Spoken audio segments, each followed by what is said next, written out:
California is offering billions of dollars in incentives for schools to reopen.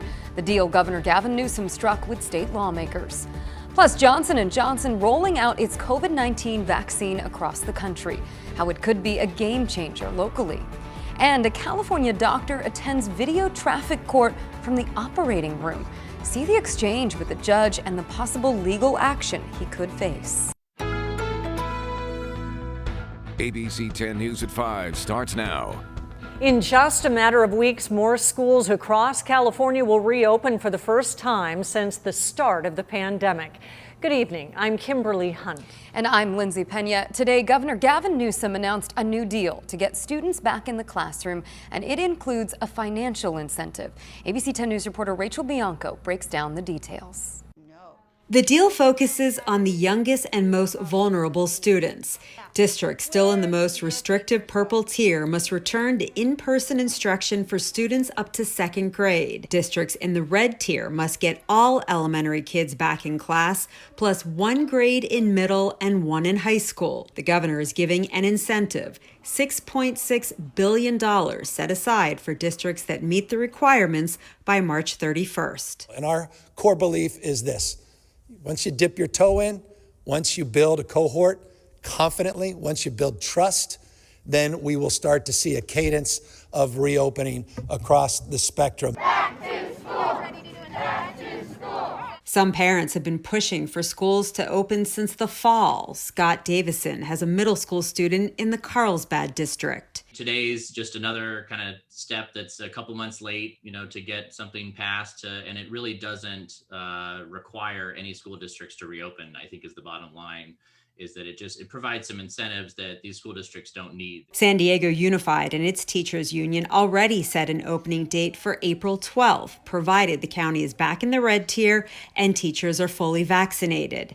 Teacher Matthew Schneck believes that's a safer plan. Essentially saying that you have to open up in purple. It doesn't matter how widespread the virus is, to me was the most concerning. The deal does not require teachers to be vaccinated, but the governor thinks most should be able to get their first shot by April 1st. Rachel Bianco, ABC 10 News. The deal also requires districts to have in-person instruction for the most vulnerable students in all grades, including the disabled, homeless, English learners, and kids without access to technology. And here are the latest numbers on the coronavirus in San Diego County. 269 new cases were reported today, bringing our total to more than 260,000. And no new deaths were reported, which is typical for a Monday. More than 3,300 San Diegans have died since the start of the pandemic. The Petco Park vaccine superstation will remain closed tomorrow due to a nationwide shortage of the Moderna vaccine. Anyone whose appointment was affected will automatically be notified to reschedule. This is the third time the superstation has been forced to close. Other superstations around the county are not affected by this shortage. Johnson & Johnson has begun shipping nearly 4 million doses of its newly authorized COVID vaccine across the U.S.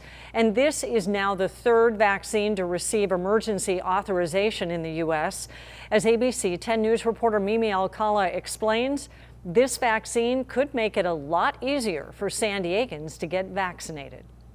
In addition to Pfizer and Moderna, San Diego County will soon have Johnson & Johnson's COVID-19 vaccine available. I'm very excited about the vaccine. The vaccine received emergency use authorization by the FDA over the weekend.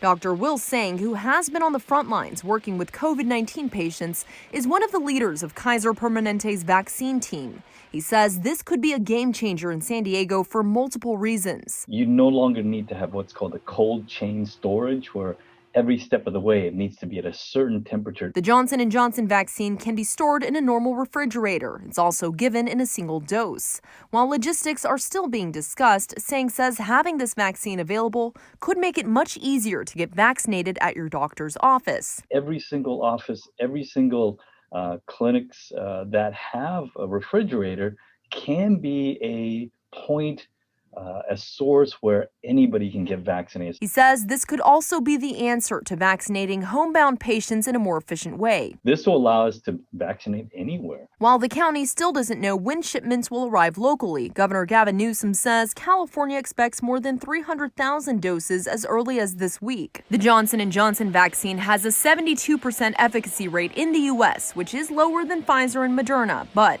Singh says the vaccine has proven to be successful in preventing severe illness and death, which is what doctors are striving for. It's 85% overall protective against severe disease or hospitalizations or death.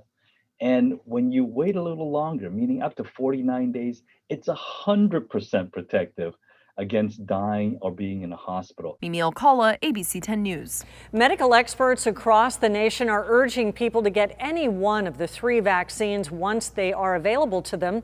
And experts say the Johnson & Johnson vaccine was also tested against the South African strain and was effective in preventing severe illness and death. As of this weekend, hundreds of thousands more San Diegans are eligible to get the vaccine. Today, we visited a vaccination site in La Jolla where law enforcement officers and staff were getting their shots. You're taking care of yourself as well as the community. And, we're not going to get a handle on this until we do our part. And this is part of doing our part. Food and grocery workers, as well as teachers and education staff, are also now available. And however, there are far more people in San Diego than there are shots available. That means it may be tough to get an appointment for the next few weeks. The CDC will soon be releasing guidelines on what is safe to do once you have both doses of the COVID vaccine. Dr. Anthony Fauci says certain gatherings without masks will likely get the okay. I use the example of a daughter coming in from out of town who is doubly vaccinated, and a husband and wife doubly vaccinated, and maybe a next door neighbor who are doubly vaccinated. Small gatherings in the home of people, I think you can clearly feel that the relative risk is so low that you would not have to wear a mask, that you could have a good social. Fauci says the guidance will be based on data, modeling, and common sense. He says it will hopefully be released soon. It looks like the next COVID relief bill will not include a minimum wage increase. The version passed through the House last week included an increase to $15 an hour. The bill is now in the Senate. 2 conservative Democrats say they won't support the minimum wage hike, which is enough to block the proposal. The Senate is expected to vote on its version of the relief bill this week, and then it would go back to the House. Democrats are hurrying to pass the bill before several COVID benefits expire. And you can follow any developments surrounding the pandemic by downloading our free mobile app. Just go to the App Store and search 10 News. The new 737 MAX planes are flying once again in San Diego. The FAA grounded them nearly 2 years ago following 2 crashes that killed more than 300 people. ABC 10 News reporter Melissa Masiha shows us why aviation experts say passengers should have confidence in flying safely again. A big milestone for the airline industry trying to rebound. The Alaska Airlines flight took off from Seattle early Monday morning. After testing the 737-9 MAX for 5 weeks, they're now part of the airline's regular fleet. The jet landed in San Diego and took off again around the lunch hour. We have the safest airline industry in the world, and probably just about the safest place in the world to be right now is to be on an airplane. That vote of confidence comes from San Diegan Joe Graham, a retired PSA and U.S. Airways captain. He spent more than 35 years flying commercial planes. The deadly crashes in late 2018 and March 2019 involving the 737 MAX planes killed 346 people. They were grounded worldwide. But Graham said the planes taking flight now have been fixed and sufficiently tested. They've improved the software and they've improved the sensing devices. It is still the same airframe and the same engines, but they have fixed the problems that caused those eastern countries crashes. Alaska recently announced an agreement with Boeing to receive a total of 68 737-9 MAX aircraft in the next 4 years.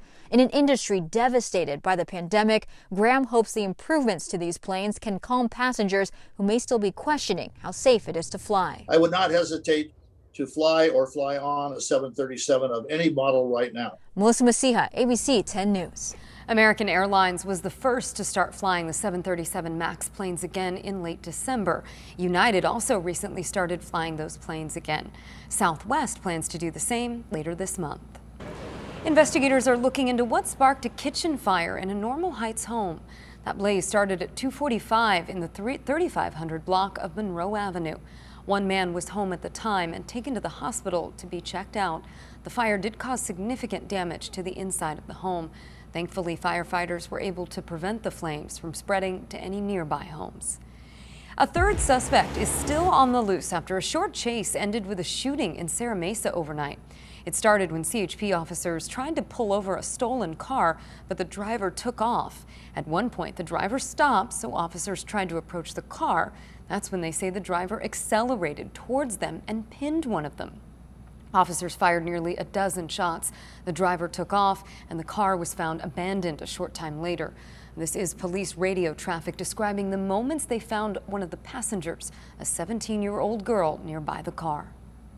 I'm not moving up on this car until we get Able and we get other people here. I got my gun on the car, and then I saw one individual. Officers also detained a 21-year-old man, but are still looking for a third person. As for that injured officer, he was taken to the hospital and has since been released. A Sacramento doctor is now under investigation for performing surgery while contesting a traffic violation on Zoom. ABC's Marcy Gonzalez shows us the video of that hearing. Are you available for trial? It kind of looks like you're in an operating room right now. I am, sir. I'm in an operating room. Yes, I'm available for trial. Scrubbed in and in the middle of an operation, this California plastic surgeon logging into Zoom for traffic court, leaving the presiding judge in disbelief. So unless I'm mistaken, I'm seeing a defendant that's in the middle of an operating room, appearing to be actively engaged in providing services to a patient. Is that correct, Mr. Green? Yes, sir. The trial broadcast live on YouTube, showing Sacramento-based surgeon Dr. Scott Green sworn in by the clerk with what appears to be blood on his surgical gloves. The truth, the whole truth, and nothing but the truth? Yes, sir. At one point, Green seems to be focused on surgery. His head down with medical equipment beeping in the background. I do not feel comfortable for the welfare of a patient if you're in the process of operating. I have another surgeon right here who's doing the surgery with me, so I can stand here and allow them to do the surgery also. Not at all. I don't think so. I don't think that's appropriate. I think the judge cutting off the proceeding. Let me see if I can get a different date here.